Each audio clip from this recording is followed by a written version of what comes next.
Brought to you by NBC bearing, भारताची पहिली bearing उत्पादक। केंद्र सरकारनं 72 तासात पैसे देतो असं सांगितल्यानंतर सुद्धा 72 दिवस उलटून गेले तरी सुद्धा कांदा उत्पादक शेतकरी असतील किंवा खरेदीदार असतील यांचे पैसे मिळालेले नाही आहेत आणि त्यामुळे या ठिकाणी नाफेडच्या आणि NCCFच्या विरोधात जे आहे ते आज या ठिकाणी आंदोलन केलं जात आहे, घोषणाबाजी केली जाते आहे। खरं तर शेतकऱ्यांना पैसे तात्काळ मिळतील अशा पद्धतीचं आश्वासन दिलं गेलं होतं, खरेदीदारांना सुद्धा अशा पद्धतीचं आश्वासन दिलं गेलं होतं। मात्र हे पैसे अद्यापही मिळाले नाही आहेत आणि त्यामुळे हतबल झालेले हे सगळे कांदा खरेदीदार जे आहेत ते या ठिकाणी आक्रमक झाल्याचं बघायला मिळतं। नेमकी काय भावना आहे, काय नेमकं आंदोलन?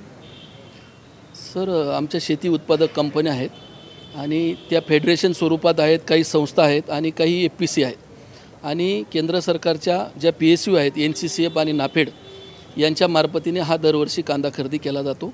यावर्षी 3 लाख मेट्रिक टन कांदा खरेदी करण्याची योजना सुरू झाली।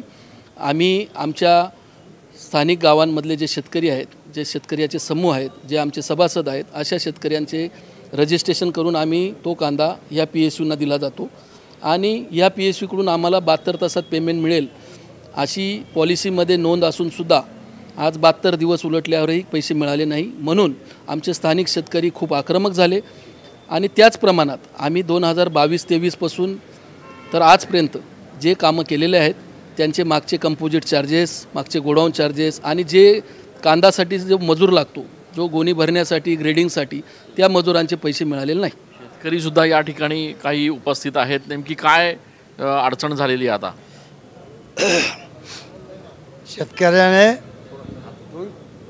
शेतकऱ्याने नाफेडला कांदा दिलेला आहे, तर भाव दिला, परंतु पैसे 2.5 महिने झाल्यामुळे शेतकऱ्याला पोळा झाला नाही, शेतकऱ्याचा गणपती उत्सव झाला नाही, शेतकऱ्याचा आता नवरात्र आला तर घरात बाई पोरं यांना आम्हाला स्वास्थ्य लागत नाही, मग आम्ही पैसा आणायचं कुठून?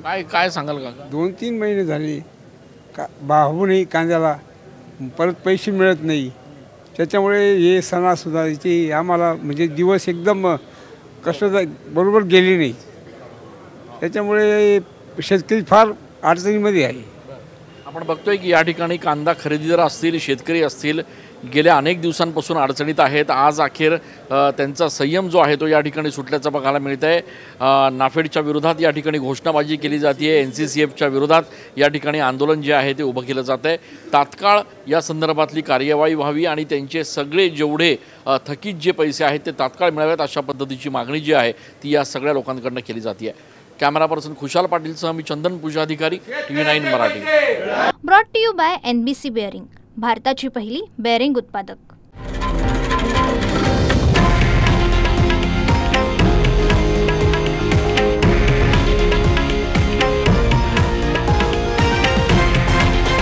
हे आहे देशातील नंबर 1 न्यूज नेटवर्क आणि आपण पाहत आहात TV9 मराठी, एकमेव।